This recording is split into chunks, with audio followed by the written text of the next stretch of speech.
A big part of today is going to focus around baking bread. I have got a very active sourdough starter that I started yesterday and left overnight, and it has gone right over the top and made quite a mess. And but before that, I needed to get a little coffee, and I didn't want to make my own coffee today, so I went to Tim Hortons.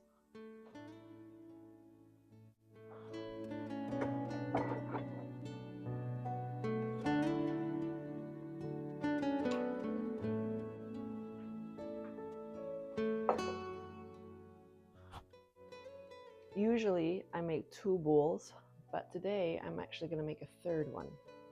And so I need to find another bowl. What can I use? So the reason I'm making 3 is because not only am I going to make the 2 bowls, I'm going to make some buns because I really like the buns that came out the other day. So I want to make some buns. Look at that beautiful sourdough starter. For 100 grams, oh, look at that hogan.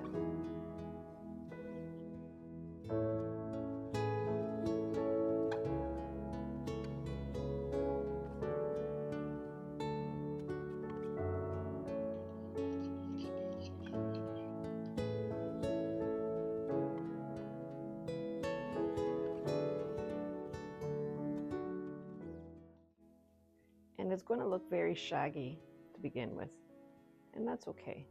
That's how it's supposed to look.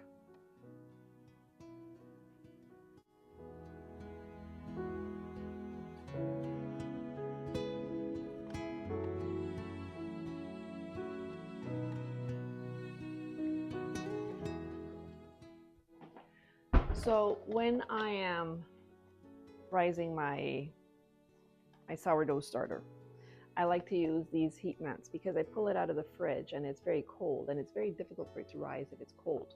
It needs to be warm, so this helps to warm up the sourdough starter. It does take a while, and when I leave it overnight, I have the issue that I had this morning, which was that it went over the top. So this is the mat that I use. It's what I used to use for starting my seedlings, so starting all my seeds in the wintertime. Something that's very important to do is to cover it up so that it doesn't dry out at the top. So that's our first one. So let's move on to the second one. So our next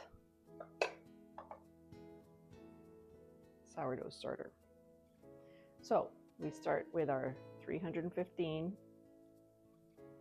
grams of warm water.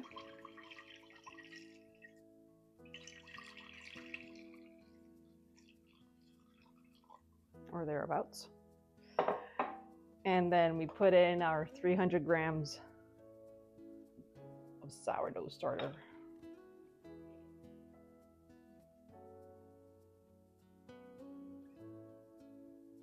Maybe I won't have enough sourdough starter to do that third one. Or maybe I will.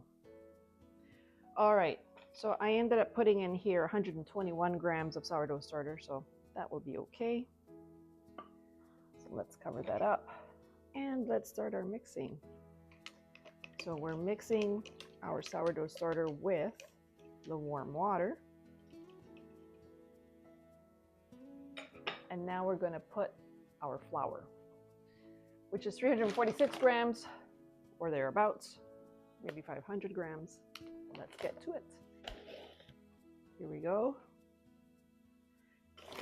170 grams.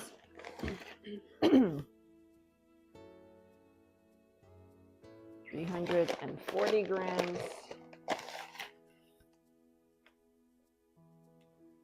452 grams.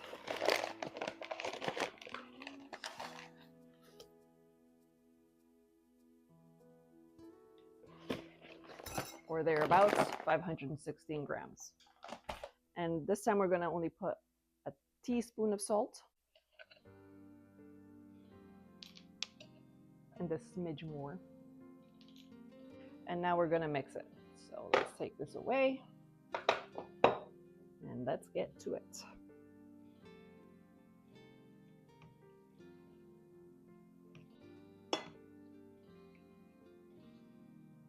You know, I remember my mother used to bake bread. She used to bake the traditional bread, the traditional white bread, when we were living in Nicaragua. This would have been in the 70s.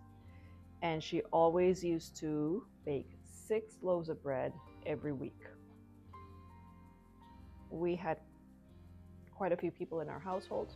We were 4, plus we had our nanny, and we also had other people working in the house. So there were 6 loaves of bread that were baked every week. And I remember when the bread was rising, we were not allowed to slam doors or run or do anything because we were told that the bread was going to go flat. And so the odd time when we would be running out the kitchen door where the bread was rising and the door would slam, the bread would go flat, we'd be in serious trouble. But this bread here, it's quite interesting. Oh, the other thing, my mother used to spend a long time kneading bread. My mother and the nanny, because the nanny used to help with the bread as well. They used to spend a lot of time kneading the bread. I don't like kneading bread. So this way of no knead bread for me is absolutely perfect. The other thing, I've always felt that being able to bake your own bread was not just a sense of accomplishment, but it was that you knew how to survive. No matter what, you would know how to survive because you know how to make bread. And the fact that you don't have to rely on traditional yeast, but you can make your own yeast by making a sourdough starter is phenomenal. Bread making in my family has a history because my great-grandmother in Nicaragua raised 3 daughters baking bread, and she raised them on her own, and she used to bake bread to sell.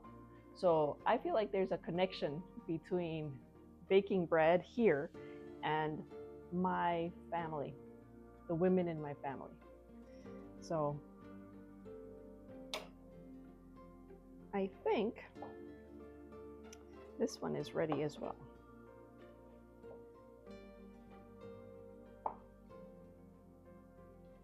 Here we go.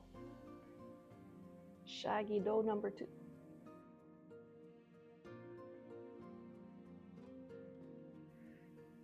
So let's move our funky bowl and cover it up.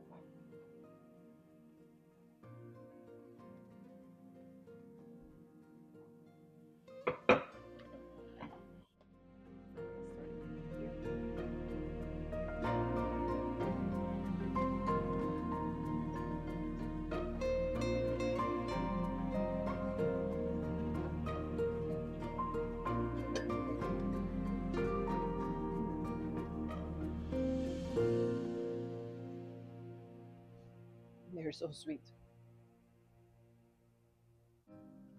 So many beautiful, beautiful tomatoes.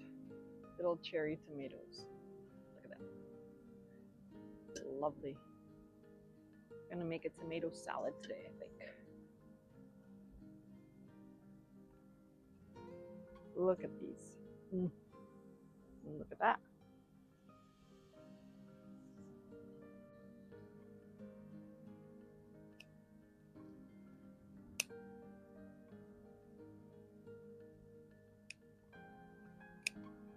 This is the primary plant that is giving me chamomiles.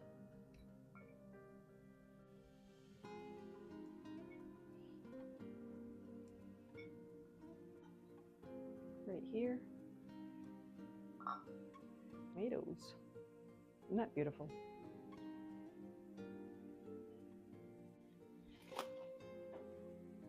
This one is actually looking quite nice.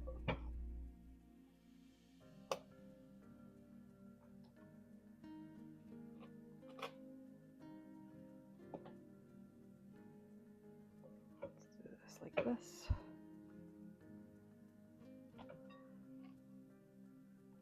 Here we go. It's the second one. last one is the very hydrated one. I'm actually liking, I've never had such a hydrated dough, and I'm kind of liking how it is working with the stretch and folds. Let's do one more.